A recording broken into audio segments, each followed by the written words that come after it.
여러분 안녕하세요. 오늘 얘기는요, 빨리 키우는 농업, 오래 키우는 농업입니다.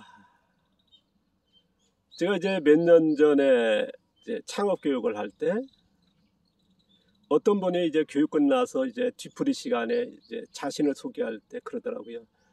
전업 축산을 한다고 이제 소개를 했습니다.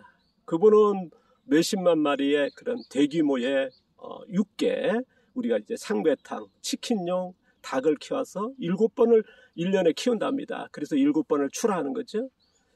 그래야 이제 뭐 어느 정도 이제 수익도 난다. 그래서 뭐 마리당 얼마씩 받는다 하더라고요. 그리고 뭐 병아리 같은 거 다 날라다 주고 이제 사료 같은 거 그래 공급받아서 하는데, 새로운 축산을 좀 배우기 위해서 이제 제가 진행하고 있는 자연 축산에 와서 현재의 자신들의 이제 축산도 이제 소개한 적이 있습니다. 그때에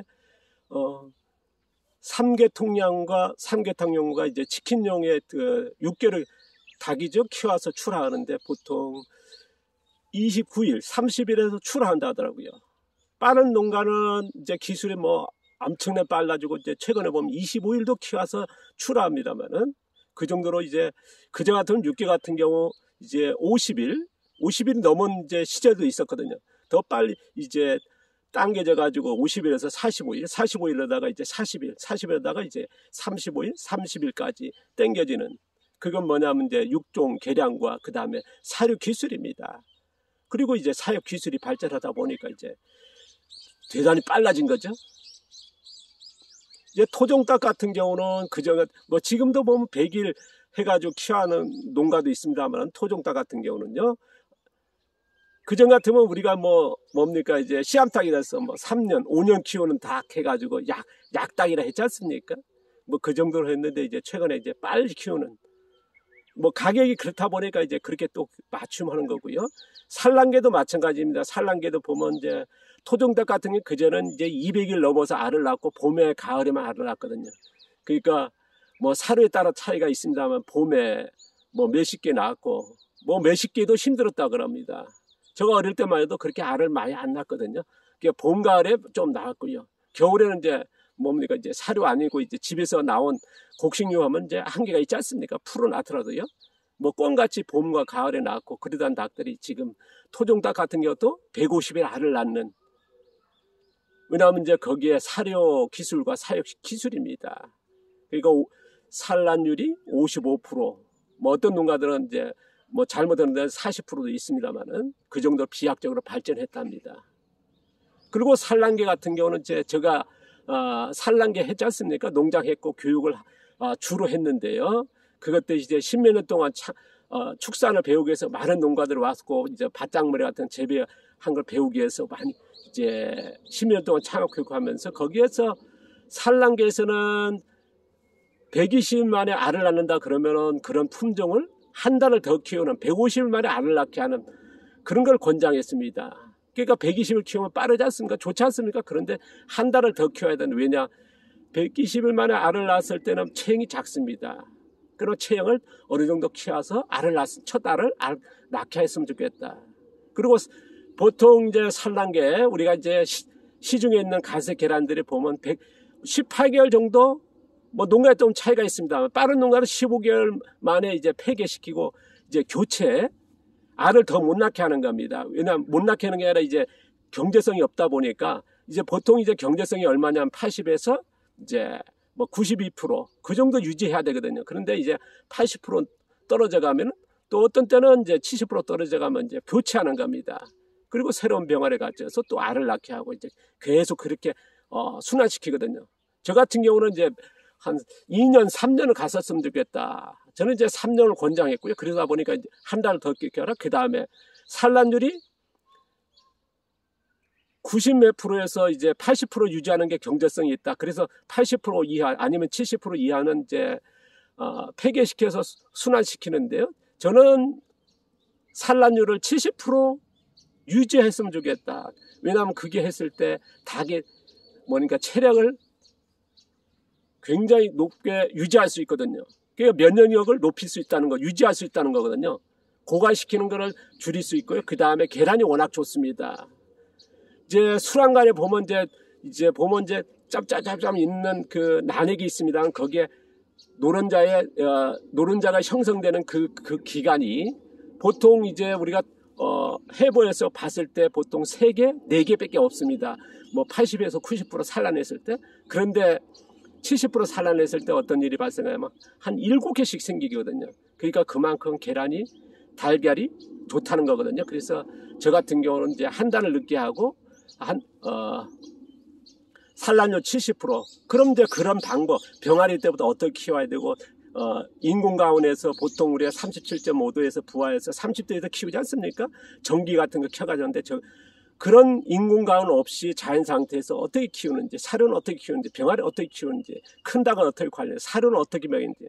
우리가 이제 수입사료 거의 100%에 유전하지만은 저 같은 경우는 100% 국내산 주변에 있는 자원을 어떻게 사료를 만드는지 이런 교육을 해왔거든요. 그리고 사육 시설 같은 거 해왔는데요.